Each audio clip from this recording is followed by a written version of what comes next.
பரிசுத்தரே உம்மை மகிமைப்படுத்தும். ஜீவனுள்ள தேவனே உம்மை மகிமைப்படுத்துகிறோம். கர்த்தாதி கர்த்தாவே உம்மை ஸ்தோத்திரிக்கிறோம் அப்பா.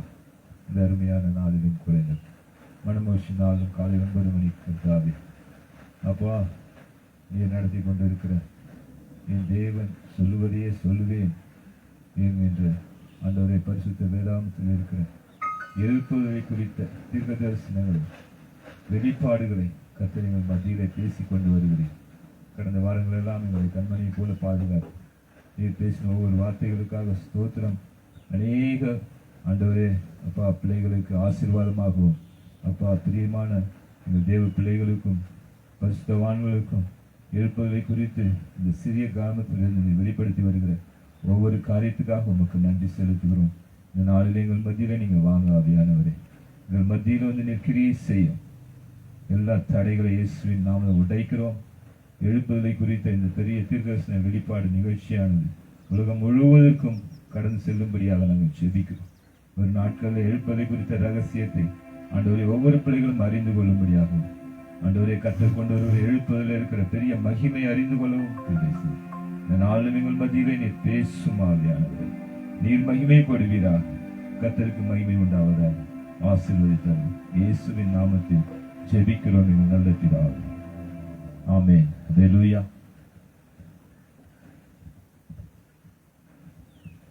கர்த்தருக்கு மகிமை உண்டாவதாக. இந்த நாளும் கூட இந்த காலை நேரத்தில் எழுப்புதலை குறித்த தீர்க்க தரிசன வெளிப்பாடு நிகழ்ச்சி என் தேவன் சொல்லுவதையே சொல்லுவேன் என்ற இந்த நிகழ்ச்சிக்கு நமது அன்பின் தேவனும் ஆண்டவரும் இரட்சகருமாகிய இயேசு கிறிஸ்துவின் நாமத்தில் உங்கள் ஒவ்வொருவரையும் வரவேற்றி வாழ்த்துகிறோம்.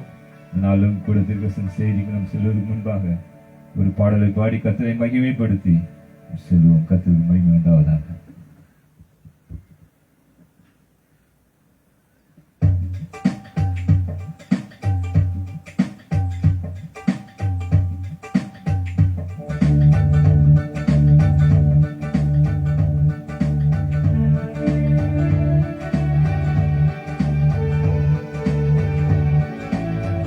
Thank you, Lord. Hallelujah.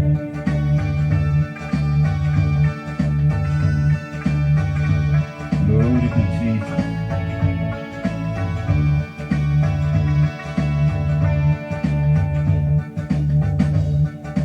கால் மிதிக்கும் தேசமெல்லாம் என் கர்த்தருக்கு சொந்தமாகும்.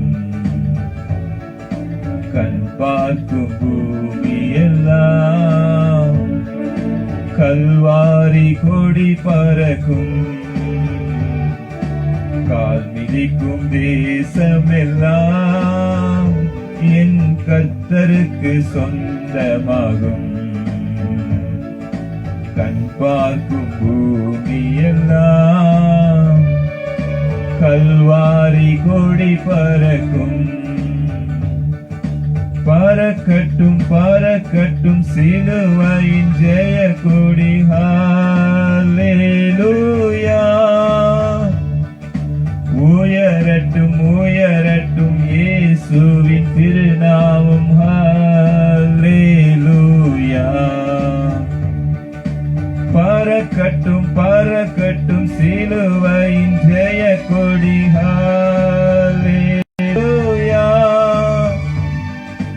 உயரட்டும் உயரட்டும் இயேசுவின் திருநாமம். ஹல்லேலூயா.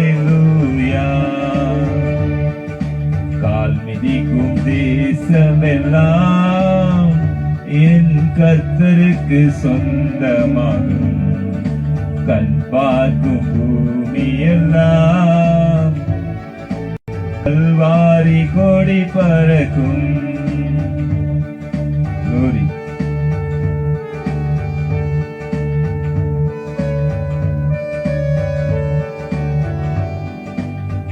எழும்பட்டும் எழும்பட்டும். கிதியோனின் சேனைகள் கடைசி கால எழுப்புவதற்காக கர்த்தர் கொண்டு வருகிற உலகமாக எழுப்புவதற்காக, ஆண்டவராக இயேசு கிறிஸ்துவை கொண்டு வருகிற எழுப்புவதற்காக கிதியோனின் சேனைகள் எழும்புவதாக.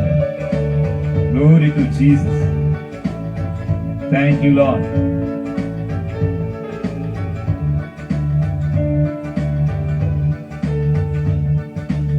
எழும்பட்டும் எழும்பட்டும் கிதியோனின் சேனைகள். அல்லேலூயா. முழங்கட்டும் முழங்கட்டும் இயேசுதான் வழி என்று. அல்லேலூயா. ஆமென். எழும்பட்டும் எழும்பட்டும் கிதியோனின் சேனைகள். அல்லேலூயா. முழங்கட்டும் முழங்கட்டும் இயேசுதான் வழி என்று. அல்லேலூயா.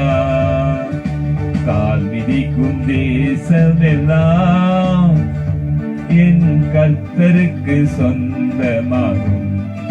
கண் பார்க்கும் பூமியெல்லாம் கல்வாரி கொடி பறக்கும்.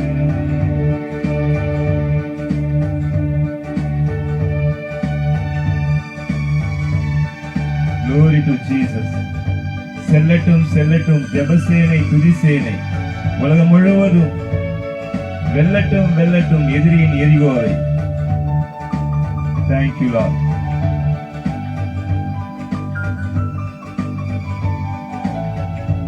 கடைசி கால எழுப்புவதற்காக கர்த்தருடைய ஜெபசேனை எழும்புவதாக.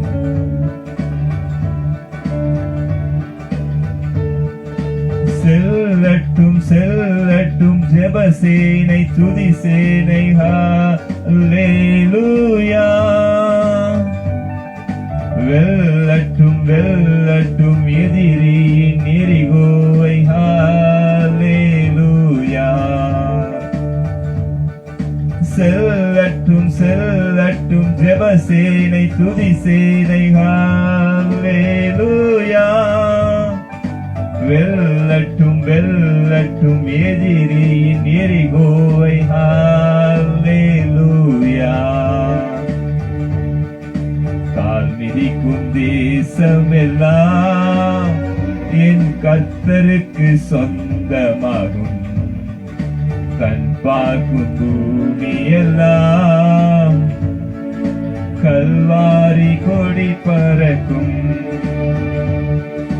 தீரக்கட்டும் தீரக்கட்டும் சுவிசேஷ வாசல்கள். அல்லேலூயா. வளரட்டும் வளரட்டும் அபிஷேக திருச்சபைகள். அல்லேலூயா. தீரக்கட்டும் தீரக்கட்டும் சுவிசேஷ வாசல்கள். அல்லேலூயா. வளரட்டும் வளரட்டும் அபிஷேக திருச்சபைகள். அல்லேலூயா. கால் மிதிக்கும் தேசமெல்லாம் என் கர்த்தருக்கு சொந்தமாகும். கண் பார்க்கும் பூமியெல்லாம் கல்வாரி கொடி பறக்கும். நம் இயேசுவின் கல்வாரி கொடி பறக்கும். கல்வாரி கொடி பறக்கும். அல்லேலூயா. கர்த்தருக்கு மகிமை உண்டாவதாக. ஒரு கூட நம்ம மத்தியில் இருக்கிற அருமையான சகோதரர் மோசஸ் ராஜேஷ் அவர்கள் வந்து இந்த நிகழ்ச்சிக்காக ஜெபிப்பார். என் தேவன் சொல்வதே சொல்வேன் என்று இந்த தீர்க்கதரிசன வெளிப்பாடு நிகழ்ச்சிக்காக. கிறிஸ்துவ பிதாவே உங்களுக்கு நன்றி செலுத்தும் தகப்பனே. ஓய்வு நாட்களில் மனமற்ற நாட்கள் கூட இந்த காலை வேலை தகப்பனே உங்களுடைய சபையிலே சியோன் ஜீவன்படி தேவன் சபையிலுக்கு நன்றி. உண்மையாக கடைசி கால எழுத்துமை குறித்து வெளிப்பாடு கொடுத்து விடுகிறேன். இந்த சமயத்தில் கூட பிரபுவா இயேசு உங்கள் கருத்தில் இந்த நேரத்தை ஒப்புக் கொடுக்குறேன். கர்த்தருடைய ஆவியால் பேசுவீராக, இந்த ஆசிரியர்கள் பேசுவீராக, அநேகருக்கு இது ஆசிரியராக மாற்றுங்க. ஆண்டவரே, இதை பார்க்கிறவர்கள் ஒரு விதத்தில் எழுத்து உண்டாகும்படி செய்யுங்க. ஆண்டவரே அப்பா, இந்த நேரத்தில் கருத்து ஒப்புக்கிறேன். நீங்கள் நடத்தும்படி சொல்லுங்கள். இயேசுவின் நாமத்தில் பிதாவே. ஆமென். Thank you Lord, thank you Jesus. கர்த்தருக்கு மகிமை உண்டாவதாக.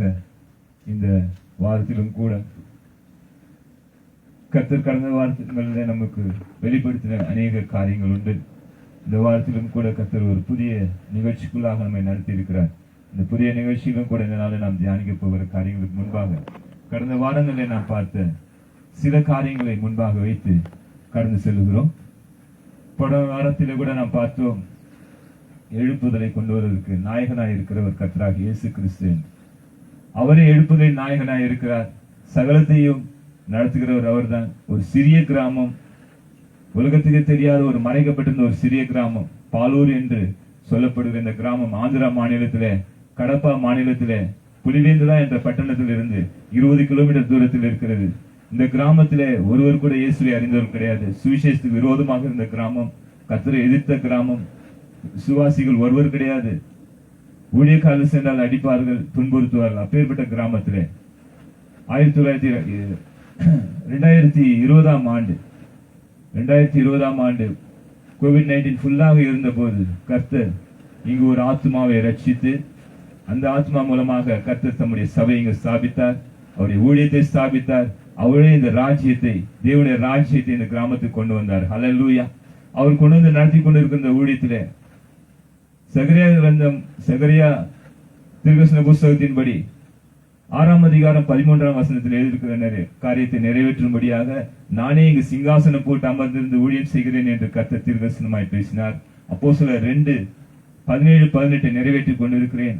இங்கு இருக்கிற வாலிபர்கள் அனைவரும் நான் அபிஷேகிப்பேன், அவர்கள் தீர்க்கதரிசனம் உரைப்பார்கள், உங்கள் குமாரர்கள் குமார்த்திகள் தீர்க்கதரிசனம் உரைப்பார்கள் என்ற அந்த தீர்க்கதரிசன நிறைவேறுதலை நான் இங்கு நிறைவேற்றிக் கொண்டிருக்கிறேன் என்று கர்த்தர் சொன்னார். அதன்படி கடந்த 4 வருடங்களாக இந்த ஊழியம் வளர்ந்து இப்போது கர்த்தரே இந்த ஆலயத்தை கட்டி இங்கு ஒவ்வொரு ஆத்துமாக்களையும் அவரே நடத்தி மூர்க்கமான பயங்கரமான முரட்டாட்டம் உள்ள இந்த ஜனங்கள் மத்தியிலே தம்முடைய ஊழியத்தை ஸ்தாபித்திருக்கிறார். இதை குறித்து கடைசி கால எழுப்புதலுக்காக அவர் வெளிப்படுத்தின சுவிசேஷம் 10ஆம் அதிகாரத்திலே இதுவரை பூமியிலே மறைக்கப்பட்டிருந்த ஒரு பெரிய ரகசியத்தை அன்று அப்போஸ்தலனாகிய யோவான் அந்த தீர்க்கதரிசன புஸ்தகத்தில் வெளிப்படுத்தின தீர்க்கதரிசன புஸ்தகத்தில் எழுதும் போது அதை முத்திரை போட வேண்டும் என்று சொன்ன கர்த்தர் அந்த முத்திரையை உடைத்து அந்த பலமுள்ள வேறொரு தூதன், வானத்திலிருந்து இறங்கி வருகிற தூதன் கையிலே இருக்கிற அந்த சிறிய திறக்கப்பட்ட புஸ்தகத்தை இந்த கிராமத்திலே நான் வெளிப்படுத்த போகிறேன், அதை பூமிக்கு கொடுக்க போகிறேன் என்று கர்த்தர் சொல்லி இந்த ஊழியத்தை ஆரம்பித்து நடத்தி கொண்டிருக்கிறார். அதுக்காக கர்த்தருக்கு மகிமை உண்டாகட்டும். அப்படியாக இந்த ஊழியத்தில் அநேக ரகசியங்களை, அநேக காரியங்களை எல்லாமே வேத வசனத்தின்படி, வேத வசனத்தில் என்ன எழுதப்பட்டிருக்கிறதோ, தீர்க்கதரிசனம் என்ன சொல்லப்பட்டிருக்கிறதோ அதையே கர்த்தர் நிறைவேற்றி கொண்டிருக்கிறார். ஹல்லேலூயா.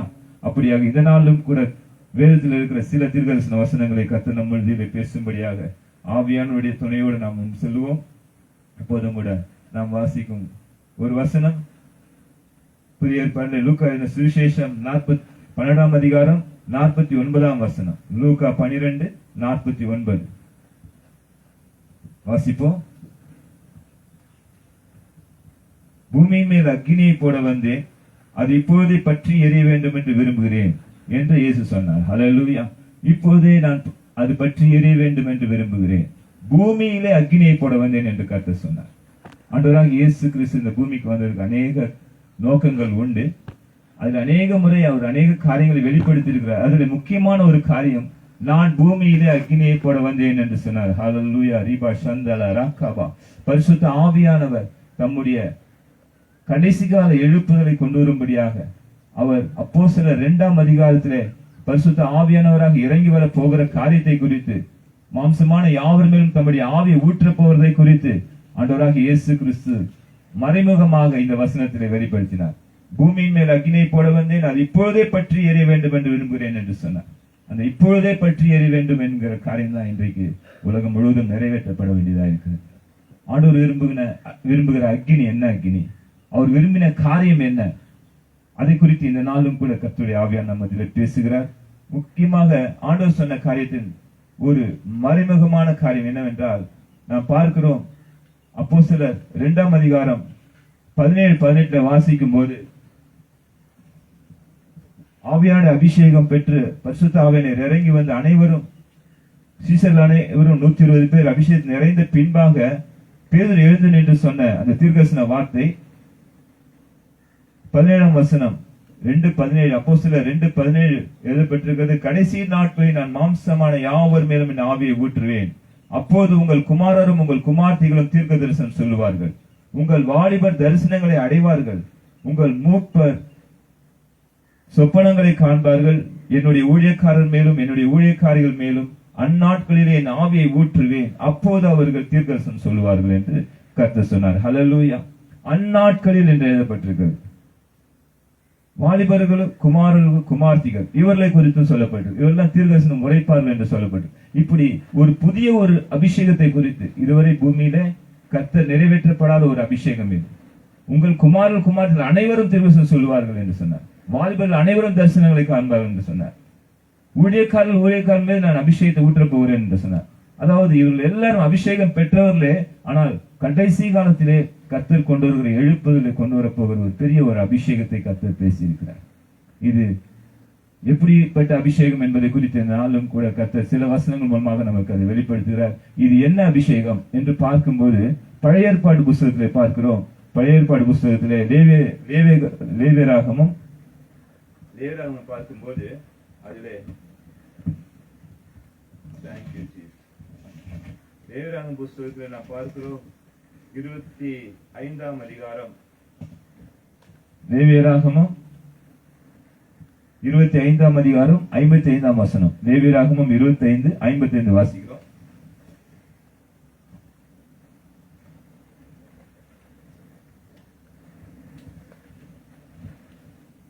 லேவியராகமம் 25:55 என்ன சொல்லுகிறது என்றால், இஸ்ரவேல் புத்திரர் என் ஊழியக்காரர், அவர்கள் நான் எகிப்து தேசத்திலிருந்து புறப்படி பண்ணின என் ஊழியக்காரரே, நான் உங்கள் தேவனாகிய கர்த்தர் என்று கர்த்தர் சொல்கிறார். அல்லேலூயா. இங்க பார்க்கும்போது பழைய ஏற்பாடு காலம் இஸ்ரவேல் ஜனங்களை கர்த்தர் அடிமைத்தனத்திலிருந்து மீட்டார். நமக்கு அனைவரும் தெரியும். பயங்கரமான அடிமைத்தனத்தில் இருந்த அந்த இஸ்ரவேல் புத்திரரை கர்த்தர் மீட்டு கொண்டு வரும்போது அவர்கள் எதற்காக மீட்டு கொண்டு வந்தேன் என்று அங்க பேசுகிறார். அவர் பேசுகிற முக்கியமான ஒரு காரியம் அங்கு பார்க்கிறோம். 55ஆம் வசனம் லேவியராகமம் 25:55 சொல்லுகிறது, இஸ்ரவேல் புத்திரர் என் ஊழியக்காரர். ஹல்லேலூயா. இஸ்ரவேல் புத்திரர் அனைவரும் என்னுடைய ஊழியக்காரர்கள். அவர்கள் நான் எகிப்து தேசத்திலிருந்து புறப்பட பண்ணின என் ஊழியக்காரரே. ஹல்லேலூயா. என் ஊழியக்காரரே என்று மறுபடியும் கர்த்தர் சொல்லுகிறார். அதாவது ஒவ்வொரு இஸ்ரவேல் புத்திரரும் என்னுடைய ஊழியக்காரர் என்று கர்த்தர் அங்க பேசுகிறார்.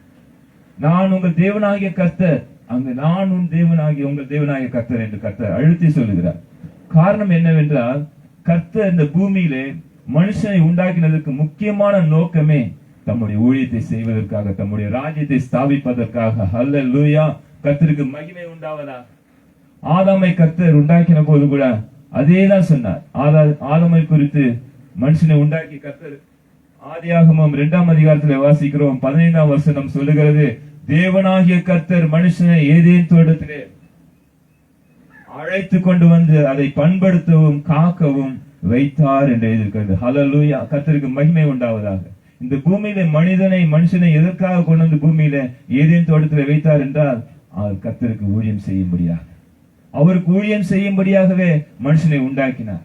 அவருடைய ஒரு அம்பாசிடராக, அவருடைய தூதனாக இந்த பூமியிலே அவர் செய்ய வேண்டிய காரியத்தை பூமியில செய்யும்படியாக தம்முடைய சாயலிலே மனுஷனை உண்டாக்கினார். ஆனால் பாவம் செய்த பின்பு மனுஷனுடைய நோக்கங்கள் மாறிவிட்டது. பிசாசு அவர்களை வஞ்சித்ததினால கர்த்தருடைய ராஜ்யத்தை கட்ட முடியாமல் மனிதன் வேறு வழிக்கு சென்று விட்டான். ஆனால் கர்த்தருடைய நோக்கமும் மாறாதவைகள். ஹல்லேலூயா. அவருடைய திட்டங்களும் ரோமர் 11:29 சொல்லுகிறது. 11:29 சொல்லுகிறது. ரோமர் புஸ்தகம் 11:29 வாசிக்கும் போது, தேவனுடைய கிருபை வரங்களும் அவர்களை அழைத்த அழைப்பும் மாறாதவைகளே என்று எழுதியிருக்கிறது. ஹல்லேலூயா. கர்த்தருக்கு மகிமை உண்டாவதாக. மனுஷன் பாவம் செய்த பின்பாக கூட கர்த்தருடைய அழைப்பு மாறவில்லை. கர்த்தர் என்ன நோக்கத்துக்காக மனுஷனை உண்டாக்கினாரோ அந்த நோக்கத்தை கர்த்தரை நிறைவேற்ற ஆரம்பித்தார். ஹல்லேலூயா. கர்த்தரை நிறைவேற்ற ஆரம்பித்தார். அவரே ஊழியம் செய்ய ஆரம்பித்தார். மனுஷன் ஊழியம் செய்ய வேண்டும் என்று அவனை பரிசுத்த மனுஷனாக உண்டாக்கி பூமியில வைத்தார். ஆனால் பாவி ஆகிவிட்டான். எல்லோரும் பாவம் செய்து தேவ மகிமை அற்றவர்களாகி போனார்கள்.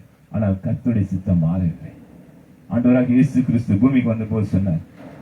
மார்க் எழுதின சுவிசேஷம் 10ஆம் அதிகாரத்தில் வாசிக்கிறோம். 14:15 அங்கு சீசர் மத்தியிலே கர்த்தர் சொல்லுகிற வார்த்தை பாருங்க. ஆண்டவராக இயேசு கிறிஸ்து உங்களில் மார்க் 10:14-15 வாசிக்கிறோம். உங்களில் எவனாகிலும் முதன்மையானவனாய் இருக்க விரும்பினால் அவன் எல்லோருக்கும் ஊழியக்காரனாய் இருக்க கடவன். அல்லேலூயா. யார் முதன்மையா இருக்கிறீங்களோ முதல்ல ஊழியம் செய்யுங்க, ஊழியக்காரனாய் இருங்கன்னு சொல்லி இஸ்ரேல் புத்தருக்கு சொன்னார். அடிமைத்தனத்திலிருந்து உங்களை எகிப்திலிருந்து அழைத்துக் கொண்டது நோக்கம் நீங்க ஊழியக்காரராக, நீங்கள் என் ஊழியக்காரரே என்று சொன்னார்.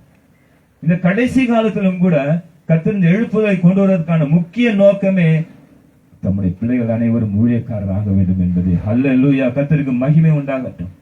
இந்த கடைசி கால எழுப்புதல் முக்கிய நோக்கம் தேவனுடைய பிள்ளைகளாக இருப்பது மாத்திரமல்ல, இந்த பாவ உலகத்திலே, இந்த பயங்கரமான உலகத்திலிருந்து நம்மை கர்த்தர் மீட்டு ரட்சித்து அவர் நமக்காக சிலுவையிலே பலியாகி மீட்டதன் முக்கிய நோக்கமே ஒவ்வொருவரும் ஊழியம் செய்ய வேண்டும் என்பதுதான். அல்லேலூயா. அதைத்தான் இஸ்ரேல் புத்தருக்கு சொன்னார். அடிமைத்தனத்திலிருந்து உங்களை மீட்டு கொண்டு வந்தேன் என்று சொன்னார். எங்க பாக்குறோம் 54 வசனத்திலே, அவர்கள் நான் எகிப்து தேசத்திலிருந்து புறப்பட பண்ணினேன் ஊழியக்காரர் என்று சொன்னார். எகிப்து தேசத்திலிருந்து புறப்பட பண்ணினா என் ஊழியக்காரர் என்று கர்த்தர் சொல்லுகிறார். இங்கேயும் அதே தான், மாறவே இல்லை. அவருடைய அழைப்பு மாறல. மனுஷனை உண்டாக்கும் போது அதே சொன்னார். ஆதாம் பார்த்து சொன்னார், நீ என்ன செய்ய வேண்டும்? இந்த பூமியை பண்படுத்த வேண்டும், என் ராஜ்யத்தை ஸ்தாபிக்க வேண்டும், இந்த ராஜ்யத்தை நீ காக்க வேண்டும் என்று சொன்னார். பிசாசு வஞ்சித்தது. ஆனால் கர்த்தருடைய அழைப்பு மாறாத அழைப்பு. மனிதர்கள் மீது வைத்த அழைப்பு மாறவில்லை. மனுஷனை பூமியில் எதற்காக உண்டாக்கினாரோ அந்த சித்தத்தை கர்த்தர் கடைசி காலத்தில் நிறைவேற்ற போகிறார். அல்லேலூயா. கர்த்தருக்கு மகிமை உண்டாவதாக. இந்த கடைசி கால எழுப்பதின் முக்கிய நோக்கமே ஒவ்வொருவரும் தேவனுக்கு ஊழியம் செய்ய வேண்டும் என்பதுதான். சபையானது ஏதோ சபையிலே சிலர் மாத்திரம் ஊழியம் செய்வதல்ல, சபையில் உள்ள ஒவ்வொரு பிள்ளைகளும் ஊழியம் செய்ய வேண்டும். முக்கியமாக வாலிபர்கள் கர்த்தருக்கு ஊழியம் செய்ய வேண்டும். அதற்காகவே இந்த எழுப்புதலை கர்த்தர் கொண்டு வருகிறார். இந்த சிறிய கிராமத்திலே, இந்த சிறிய ஊழியத்திலே கர்த்தர் இங்கு தெரிந்து கொண்ட வாலிபர்கள் ஒவ்வொருவரையும் தம்முடைய ஊழியத்தை செய்யும்படியாக அழைத்தார். இங்கு வயதானவர்களுக்கு ஊழியம் கொடுத்தார், மிடில் ஏஜில் இருக்கிறவங்களுக்கு ஊழியம், அனைவருக்கும் ஊழியம் கொடுத்து அவரே ஊழியத்தை நடத்தி கொண்டிருக்கிறார். ஏனென்றால் கர்த்தர் சொல்கிறார், மார்க் எழுதின சுவிசேஷம் 10ஆம் அதிகாரம் இப்போது வாசித்தது போல அதுல 15ஆம் வசனம் படிக்கும் போது என்ன வாசிக்கிறோம் என்றால், மனுஷகுமாரன், அப்படியே மனுஷகுமாரனும் முதலாக சீசர்களை குறித்து சொன்னார். உங்களில் எவனாகிலும் முதன்மையானவனாய் இருக்க விரும்பினால் அவன் எல்லோருக்கும் ஊழியக்காரனாய் இருக்க கடவன். பூமியில அனைவரும் விரும்புற ஒரு காரியம், நாம் முதன்மையா இருக்க வேண்டும், கர்த்தருக்கு பிரியமா இருக்க வேண்டும், கர்த்தருடைய சித்தத்தை செய்ய வேண்டும் என்றுதான் விரும்புகிறோம். கர்த்தர் இங்கு சீசர்களுக்கு போதித்ததுதான் நமக்கும். அன்று இஸ்ரேல் ஜனங்களுக்கு என்ன போதித்தாரோ அதுதான் இன்னைக்கும். அன்னைக்கு ஆதாமுக்கு என்ன போதித்தாரோ அதுதான் இன்னைக்கும். அவருடைய அழைப்பு மாறல. அல்லேலூயா. அவருடைய அழைப்பு மாறவே இல்லை. எழுப்புதல் அழைப்பு ஒண்ணுதான். எல்லாரும் கர்த்தருடைய ஊழியக்காரர்களாக வேண்டும். இஸ்ரேல் புத்திரர்களை பார்த்து சொன்னார், எகிப்து தேசத்திலிருந்து அழைத்து கொண்டு வந்த அவர்கள் என் ஊழியக்காரரே என்று சொன்னார். அவர்களை கனப்படுத்தினார்.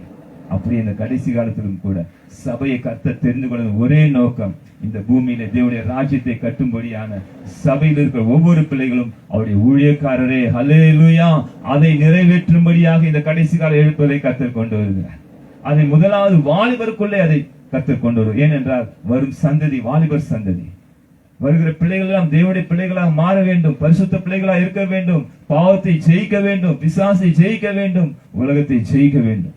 இவர்களுக்கு முதலாவது ஊழியத்தை கற்றுக் கொடுக்க வேண்டும், ஊழியத்தில் பயன்படுத்த வேண்டும், இவர்களுக்கு விசேஷித்த வரங்களை கொடுக்க வேண்டும் என்று கர்த்தர் விரும்பி இந்த கடைசி கால எழுப்புதலை கொண்டு வருகிறார். இதில் கர்த்தர் சொல்லுகிற காரியம் என்னவென்றால், அப்படியே என்று வாசிக்கிறோம். மார்க் எழுதின சுவிசேஷம் 10ஆம் அதிகாரம் 15ஆம் வசனம், அப்படியே மனுஷகுமாரனும் ஊழியம் கொல்லும்படி வராமல் ஊழியம் செய்யவும் அநேகரை மீட்கும் பொருளாக தம்முடைய ஜீவனை கொடுக்கவும் வந்தார் என்று கர்த்தர் சொன்னார். அல்லேலூயா. அப்படியே இதுவரை கர்த்தர் நடத்தி கொண்ட அந்த ஊழியம் எல்லாமே இந்த பூமியில தேவன் தான் ராஜ்யத்தை ஸ்தாபித்தார். ஆதாமை கொண்டு ஸ்தாபிக்க நினைத்த தேவனுடைய ராஜ்யத்தை ஆதாம் செய்யாமல் பாவத்திலே விழுந்து போனது நிமித்தம் தேவனாகி கர்த்தரே தம்முடைய ஊழியத்தை, தம்முடைய ராஜ்யத்தை கட்ட ஸ்தாபிக்க முன் வந்தார். அல்லேலூயா. இதுதான் பெரிய ரகசியம். உலகத்திலே ஊழியக்காரர்களை கொண்டு செய்கிறார் என்று நாம் பார்க்கிறோம். ஆனால் எல்லாவற்றுக்கும் பின்பாக தேவனாகிய கர்த்தர் நிற்கிறார், பரிசுத்த ஆவியானவர் நிற்கிறார், ஆண்டவராக இயேசு கிறிஸ்துவாய் நிற்கிறார். அவரே நின்று ஊழியத்தை செய்து கொண்டிருக்கிறார். இந்த பூமியில இதுவரை ஸ்தாபிக்கப்பட்ட தேவனுடைய ராஜ்யம் முழுக்க முழுக்க தேவனே முன்பாக நின்று இந்த தேவனுடைய ராஜ்யத்தை ஸ்தாபித்து இருக்கிறார். ஆனால் கடைசி காலத்திலே சொல்லப்பட்டிருக்க தீர்க்க தரிசனம் அப்போஸ்தலர் 2 நாம் வாசித்தது போல 2ஆம் அதிகாரம் 17-18 வாசித்தது போல, கடைசி நாட்களில் நான் மாம்சமான யாவரும் மேலும் என் ஆவியை ஊற்றுவேன், இது நிறைவேற வேண்டும். இதையும் கர்த்தரே செய்கிறார். ஹல்லேலூயா. எப்படி செய்கிறார் என்றால், ஒரு சிறிய கிராமத்தை தெரிந்து கொண்டு, யாருக்கும் தெரியாத, உலகமே மறைக்கப்பட்டிருந்த, உலகத்திலே மறைக்கப்பட்டிருந்த ஒரு பெரிய ரகசியத்தை, பரலோகத்தில் வைக்கப்பட்டிருந்த ரகசியத்தை இந்த சிறிய கிராமத்திலே வேதத்துள்ள காரியத்தை நிறைவேற்றி கொண்டிருக்கிறார். ஹல்லேலூயா. இதுதான் எழுப்புதல். பூமியில யாருக்கும் தெரியாம ஒரு பிரயோஜனம் இல்ல அப்பிரயோஜனமான ஊழியக்காரர்கள், இழிவானவர்களை கர்த்தர் தெரிந்து கொண்டார் என்று எழுதியிருக்கிறது போல, மிகவும் பயங்கரமான மூர்க்கமான பாவத்திலே வாழ்கிற ஜனங்களை தெரிந்து கொண்டு, அவர்களை கர்த்தர் தெரிந்தெடுத்துக் கொண்டு, அவர்கள் மீது தம்முடைய ஆவியை ஊற்றி, அவர்களை ஊழியக்காரிகளாகவும் வாலிபல் தரிசனம் பார்க்கிறவர்களாகவும் கர்த்தர் அவர்களை கொண்டு பேசுவதும், வருங்கால எழுப்புதலை குறித்து அநேக ரகசியங்களை வெளிப்படுத்துவதும். సంతోషంగా పరిచయం చేస్తున్నారా? ఈ చిన్న సంఘంలో, ఈ చిన్న మందిరంలో పరిచయం చేస్తున్నారా? మీకు ఇచ్చిన 90 గ్రామాల సంఘాలను పరచాలి.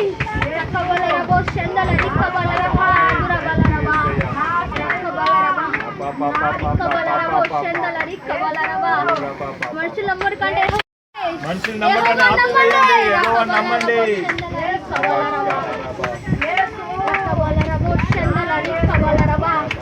కార్యములు, నా మహత్కార్యములు జరగబోతున్నాయి. భయపడుకుడి, వెలుగు కలిగి ఉండి.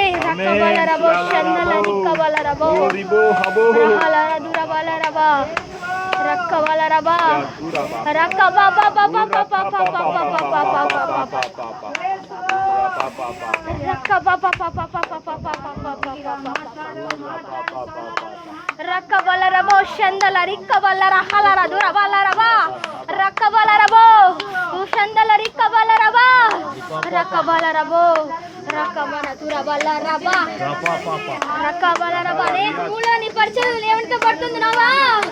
రిక్కబలరబో భయపడుకో. రిక్కబలరబో షందల రిక్కబల నావా దూష్టపడుతున్నావా? ధన్యుడవే. రక్కబలరబో నా కార్యములు అక్కడ జరగబోతున్నాయి. నేను రోషం గల దేవుణ్ణి. రక్కబలరబా నువ్వు చూస్తుండగా నీ ముందరే నిన్న వాళ్ళ దగ్గరే వాళ్ళు నువ్వు చూస్తున్నావో చూడబోతావో. రక్కబలరబా రిక్కబలరబో. ధైర్యం కలిగి ఉండు, నిరుత్సాహం పడకండి. రక్కబలరబా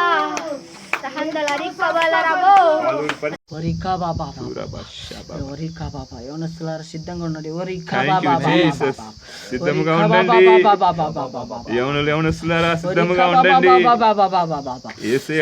ఎదిరించడానికి సిద్ధంగా ఉండండి.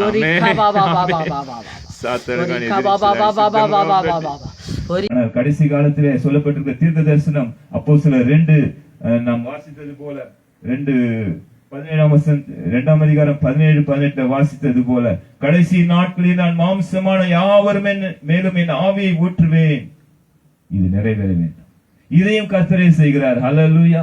எப்படி செய்கிறார் என்றால், ஒரு சிறிய கிராமத்தை தெரிந்து கொண்டு, யாருக்கும் தெரியாத, உலகமே மறைக்கப்பட்டிருந்த, உலகத்திலே மறைக்கப்பட்டிருந்த ஒரு பெரிய ரகசியத்தை, பரலோகத்தில் வைக்கப்பட்டிருந்த ரகசியத்தை இந்த சிறிய கிராமத்திலே வேதத்துள்ள காரியத்தை நிறைவேற்றி கொண்டிருக்கிறார். ஹல்லேலூயா. இதுதான் எழுப்புதல். பூமியில யாருக்கும் தெரியாம ஒரு பிரயோஜனம் இல்ல அப்பிரயோஜனமான ஊழியக்காரர்கள், இழிவானவர்களை கர்த்தர் தெரிந்து கொண்டார் என்று எழுதியிருக்கிறது போல, மிகவும் பயங்கரமான மூர்க்கமான பாவத்திலே வாழ்கிற ஜனங்களை தெரிந்து கொண்டு, அவர்களை கர்த்தர் தெரிந்தெடுத்துக் கொண்டு, அவர்கள் மீது தம்முடைய ஆவியை ஊற்றி, அவர்களை ஊழியக்காரிகளாகவும் வாலிபல் தரிசனம் பார்க்கிறவர்களாகவும் கர்த்தர் அவர்களை கொண்டு பேசுவதும், வருங்கால எழுப்புதலை குறித்து அநேக ரகசியங்களை வெளிப்படுத்துவதும், பரலோகத்திலே மறைக்கப்பட்டிருக்கிற அந்த பலமுள்ள வேறொரு தூதன் வெளிப்படுத்தின சுவிசேஷம் 10ஆம் அதிகாரத்திலே பார்க்கிறது போல, முதல் 2-3 வசனத்திலே பார்க்கிறோம். பலமுள்ள வேறொரு தூதன் வானத்திலிருந்து இறங்கி வருகிறான். அந்த தூதன் கையில திறக்கப்பட்ட ஒரு சிறு புஸ்தகம் இருக்கிறது. அந்த சிறு புஸ்தகம் அன்று முத்திரை போடப்பட்டது. ஆனால் இந்த கிராமத்திலே கர்த்தர் சொல்கிறார், அதை நான் பூமிக்கு வெளிப்படுத்த போகிறேன்.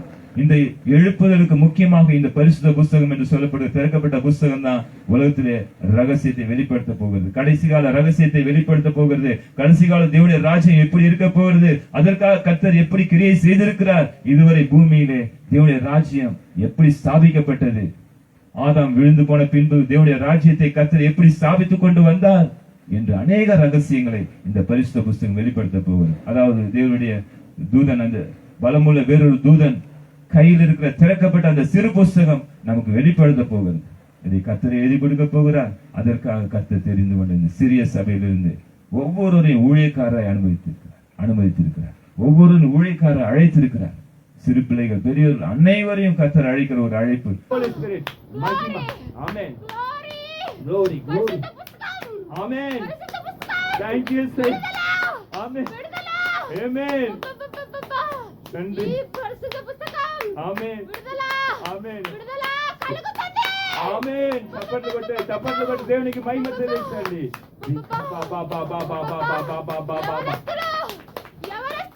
Amen. Amen. Thank you, Lord. Amen. Shamala rakha. Thank you, Isaiah. యవనస్తులు రక్షింపబడుతున్నారు. రికమాన తురబా రికమాన తురబా ఖబా. అవును తండ్రి. ఆమేన్. రబా పాపా. ఆమేన్ ఆమేన్. రబా పాపా. రబా పాపా. ఆమేన్. ஸ்தாபிக்கப்பட்டது. ஆதாம் விழுந்து போன பின்பு தேவனுடைய ராஜ்யத்தை கர்த்தர் எப்படி ஸ்தாபித்துக் கொண்டு வந்தார் என்று அநேக ரகசியங்களை இந்த பரிசுத்த புஸ்தகம் வெளிப்படுத்த போகிறது. அதாவது தேவனுடைய தூதன், அந்த பலமுள்ள வேறொரு தூதன் கையில் இருக்கிற திறக்கப்பட்ட அந்த சிறு புஸ்தகம் நமக்கு வெளிப்படுத்த போகிறது. இதை கர்த்தர் எழுதி கொடுக்க போகிறார். அதற்காக கர்த்தர் தெரிந்து கொண்ட இந்த சிறிய சபையிலிருந்து ஒவ்வொருவரையும் ஊழியக்காரரை அனுமதித்திருக்கிறார். ஒவ்வொருவரும் ஊழியக்காரரை அழைத்திருக்கிறார். சிறு பிள்ளைகள், பெரியவர்கள் அனைவரையும் கர்த்தர் அழைக்கிற ஒரு அழைப்பு, ஊழியத்தின் அழைப்பு. அன்று ஆதாமை எந்த நோக்கத்தோடு பூமியில சிருஷ்டித்தாரோ, மனுஷனை உண்டாக்கினாரோ, அதே அழைப்பு தான், மாறாத அழைப்பு. அவருடைய கிருபை வரங்கள் மாறல, அவருடைய அழைத்த அழைப்புகள் மாறவில்லை. இந்த கடைசி காலத்துல மாம்சமான யாவர் மேலும் ஆவியானவர் ஊற்றப்பட போகிறார். அனைவரும் ஆவியானவர் ஊற்றப்பட்ட பின்பு அனைவரும் ஊழியம் செய்ய போகிறார்கள். இன்று உலகத்திலிருந்து வேறு பிரிக்கப்பட்டு தேவனுடைய பிள்ளைகளாக ரட்சிக்கப்பட்டிருக்கிற நாம் கூட அனைவரும் கர்த்தருக்கு ஊழியம் செய்ய போகிறோம். ஊழியம் என்றால் எல்லாரும் பாஸ்டரா தான் மாறணும், இல்ல சபையில போய் சுவிசேஷம் சொல்லணும், இல்ல நம்ம ஊழியம் செய்ய போறோம்னு நினைக்க வேணாம். கர்த்தர் சொன்னார், இந்த கடைசி கால எழுப்புதல வாலிபர்கள் நல்ல நிலைமைக்கு வரப்போகிறார். ஒவ்வொருத்தரும் டாக்டரா, நல்ல சயின்டிஸ்டா, நல்ல போஸ்ட் நான் வைக்க போறேன். அங்க இருந்து கொண்டு என்னுடைய ராஜ்யத்தை ஸ்தாபிப்பார்கள் என்று கர்த்தர் சொன்னார். கர்த்தருக்கு மகிமை உண்டாவதாக. அல்லேலூயா. கர்த்தர் இங்கு வாலிபர் மூலமா பேசி తండ్రి యేసయ్యా. అయ్యా స్తోత్రం తండ్రి. చప్పట్లు కొట్టి దేవుని మహిమపరచునంత గొప్ప సంఘం. ఆమేన్. యేసు నామములో జరుగును గాక. జీవం లేసును గాక. గొప్ప సరి యేసయ్యా. సరి యేసయ్యా. సియోను సంఘానికి పంచిపెట్టబోతున్నారు యెహోవా. ఆమేన్.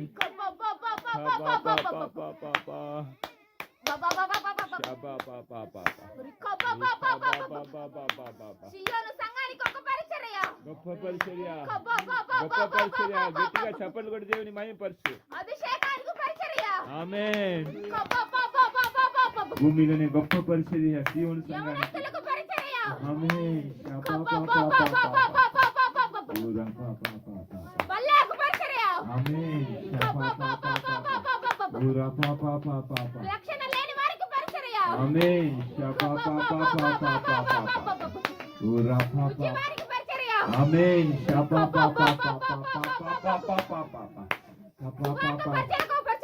ఆమేన్. షాలారియా కూరబా ఖబా బాబా ఉరఫా పాపా పాపా ఉరఫా పాపా పాపా. Oh glory. మహిమ దేవునికి మహిమ. రిఖా పాపా పాపా. ఆమేన్. థ్యాంక్ యూ సయ్యా.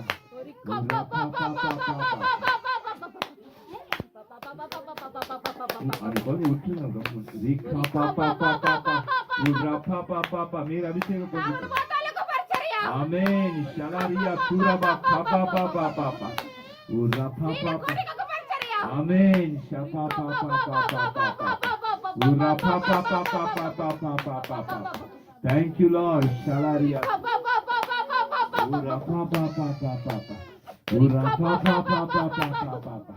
Thank you amen. చప్పట్లు కొట్టండి గట్టిగా.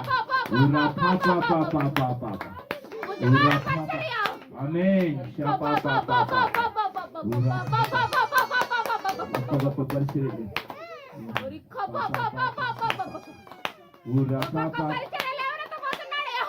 ఆమేన్. చప్పట్లు కొట్టి దేవుని మహిమపరచండి గట్టిగా.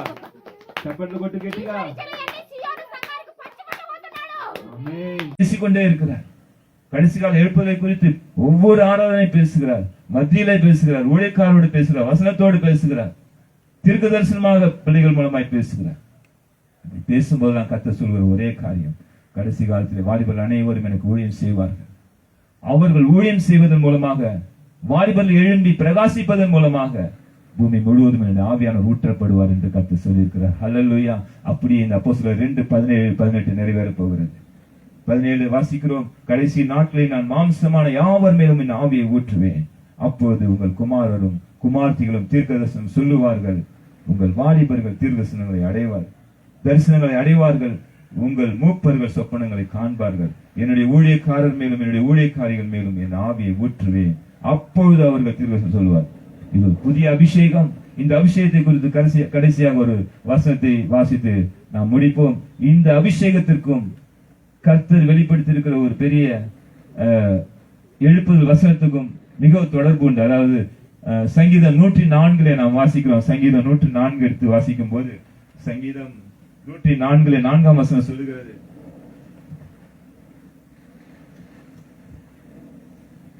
சங்கீதம் 104:4, தம்முடைய தூதர்களை காற்றுகளாகவும் தம்முடைய ஊழியக்காரை அக்னி சுவாலைகளாகவும் செய்கிறார். ஹல்லேலூயா. இந்த கடைசி கால எழுப்புதல் எப்படி இருக்க போகிறது என்றால், கர்த்தர் இந்த வசனத்தில் எழுதி வைத்திருக்கிறார், தம்முடைய தூதர்களை காற்றுகளாகவும். இது ஒரு தீர்க்க தரிசன வசனம். தம்முடைய தூதர்களை காற்றுகளாகவும் தம்முடைய ஊழியக்காரை அக்னி ஜுவாலையும் செய்வாராம். ஹல்லேலூயா. இந்த பூமியில ஒவ்வொரு பிள்ளைகளும் வாலிபர்களும் கடைசி கால எழுப்புதல் தூதர்களாய் கர்த்தருடைய தூதர்களாய் ஊழியம் செய்ய போகிறார்கள். அவர்கள் காற்றுகளாக பூமி முழுவதும் செல்ல போகிறார்கள். அவர்களை தம்முடைய ஊழியக்காரராக பயன்படுத்தி அக்னி ஜுவாலை உண்டாகும்படியாக, அக்னி ஜுவாலைகளாக அவர்களை செய்து கர்த்தர் உலகம் முழுவதும் எழுப்புதலை கொண்டு வரப் போகிறார். கர்த்தருக்கு மகிமை உண்டாவதாக. இப்படியாக தீர்க்கதரிசனங்கள் அநேக வசனங்கள் உண்டு, தீர்க்கதரிசனங்கள் உண்டு. இதிலே கர்த்தர் எங்களுக்கு வெளிப்படுத்தியிருக்கிற காரியங்களை ஆவியானவரை இந்த நிகழ்ச்சி பேசிக் கொண்டிருக்கிறார். இன்னும் அநேக ரகசியங்கள் நாம் ஒரு நாட்டில் தியானிக்க போகிறோம். இந்த நிகழ்ச்சியை குறித்து அநேகருக்கு வெளிப்படுத்துங்கள். இந்த நிகழ்ச்சியை பார்க்கிற கர்த்தர் ஒவ்வொருவரையும், உங்கள் ஒவ்வொரு குடும்பங்களையும் கர்த்தர் எழுப்புதலை பயன்படுத்துவாராக. உங்கள் குமாரர்கள் குமார்த்திகள் மீது பரிசுத்த ஆவியானுடைய அபிஷேகம் ஊற்றப்படுவதாக. உங்கள் குமாரர்கள் குமார்த்திகள் தீர்க்கதரிசனம் சொல்லுவார்களாக. கடைசி கால எழுப்புதலை குறித்து பேசுவார்களாக. கர்த்தர் ஒவ்வொரு சபைகளையும் இப்படி ஒவ்வொரு வாலிபரையும் எழுப்புவாராக. கடைசி கால எழுப்புதல் திட்டங்கள், தேவனுடைய ரகசியங்கள் பூமியில வெளிப்படுத்தப்பட்டு கர்த்தருடைய கடைசி கால எழுப்புதல் பூமியில உண்டாவதாக. பூமி முழுவதும் ரட்சிக்கப்படுவதாக. மாம்சமான யாவர் மேலும் தேவனுடைய ஆவியானவர் ஊற்றப்பட்டு அனைவரும் கர்த்தருக்கு ஊழியம் செய்வார்களாக. கர்த்தர் மகிமைப்படுவாராக. ஆமென். இந்த நிகழ்ச்சிக்காக நாம் முடிவு செய்தோம். கடைசி ஜெபம், கடைசி முடிவு ஜெபத்தை ஜெபித்து முடிப்போம். பரிசுத்தமுள்ள பிதாவே, இந்த அருமையான நாளிலும் கூட நீர் கொடுத்த வார்த்தைகளுக்காக ஸ்தோத்திரம் கர்த்தாவே. இந்த 1/2 மணி நேரம் இந்த நிகழ்ச்சியிலே ஆவியானவர் வெளிப்படுத்தின காரியங்களை நாங்கள் பேசியிருக்கிறோம். ஆவியானவர் மத்தியில இறங்கி வந்து பேசின ஒவ்வொரு வார்த்தைகளுக்காக ஸ்தோத்திரம் தகப்பனே. இந்த கடைசி கால எழுப்புதலுக்காக என் தேவன் சொல்லுவதையே சொல்லுவேன் என்கின்ற வேதாகமத்தில் உள்ள பரிசுத்த வேதாகமத்தில் எழுதியிருக்கிற தீர்க்க தரிசன வார்த்தைகளை, தீர்க்க தரிசன வெளிப்பாடுகளை கர்த்தர் வெளிப்படுத்தி பூமிக்கு நீர் எழுப்புதலை கொண்டு வருவதற்காக ஸ்தோத்திரம். தொடர்ந்து பெரிய காரியங்களை செய்யும். இந்த வாரம் முழுவதும் ஒவ்வொரு பிள்ளைகளோடும் இருந்து நீரை மகிமைப்படுவீராக. அவர் தேவைகளை எல்லாம் சந்திப்பீராக. உலகத்தில் கர்த்தர் தெரிந்து கொண்டதன் ஒரே நோக்கம், ஆண்டவரே, இஸ்ரவேல் ஜனங்கள் அந்த அடிமைத்தனத்தை மீட்டு அவர்களை கொண்டு வந்த போது நீர் சொன்ன ஒரே வார்த்தை, எகிப்திலிருந்து புறப்பட பண்ணின என் பிள்ளைகள் அனைவரும் என் ஊழியக்காரரே என்று சொன்னீரப்பா. அப்படியாக இந்த கடைசி காலத்திலும் கூட ஆண்டவரே, நீர் யாரெல்லாம் பூமியில ரட்சித்து வைத்திருக்கிறீரோ அனைவரும் உடைய ஊழியக்காரரே என்று கர்த்தர் சொல்லுகிறீர். அந்த திட்டம் நிறைவேறட்டும், சித்தம் நிறைவேறட்டும். கடைசி கால எழுப்புதல் உண்டாகட்டும். பிசாசுடைய ராஜ்யம் முற்றிலும் ஆண்டவரே பூமியை விட்டு அகன்று போவதாக. கடைசி கால எழுப்புதலே சாத்தானுடைய ராஜ்யம் முற்றிலும் ஆண்டவரே ஒரு முடிவுக்கு வரப்போவதற்காக ஸ்தோத்திரம் கர்த்தாவே. ஒவ்வொருவரும் எழுந்து கர்த்தருக்கு ஊழியம் செய்ய போகிறார். மாம்சமான யாவரும் நம்முடைய ஆவியானவர் ஊற்றப்பட போகிறார். பிசாசுக்கு ஆண்டவர் தங்குவதற்கு ஒரு சரீரம் கூட இல்லாமல் போக போகிறது. கர்த்தர் மகிமைப்பட போகிறேன். உலகம் முழுவதும் ரட்சிக்கப்பட போகிறது. கர்த்தருக்கு மகிமை உண்டாக போகிறது. அப்பா ஒரு பரிசுத்த புஸ்தகத்தை சீக்கிரமாய் பூமிக்கு வெளிப்படுத்தி பெரிய எழுப்பை கொண்டு வருவதற்காக ஸ்தோத்திரம் ஸ்தோத்திரம் ஸ்தோத்திரம். மகிமையில உமக்கே செலுத்துகிறோம். இயேசு கிறிஸ்துவின் நாமத்தில் செபிக்கிறோம் நல்ல பிதாவே. ஆமென் ஆமென். அல்லேலூயா. Thank you Lord. என் ஆத்மாவே கர்த்தரை ஸ்தோத்திரி, என் முழுவதுமே கர்த்தருடைய பரிசுத்த நாமத்தை ஸ்தோத்திரி. என் ஆத்மாவே கர்த்தரை ஸ்தோத்திரி, அவர் செய்த சகல வாழ்நாள். ஆமென். நம்முடைய கர்த்தராக இருக்கிற இயேசு கிறிஸ்துவின் கிருபையும் பிதாவின் தேவன் அன்பும் பரிசுத்த ஐக்கியம் அபிஷேகம் கடைசி கால இருப்பது ஒவ்வொருவரும் ஆசீர்வதிப்பார். Thank you Jesus.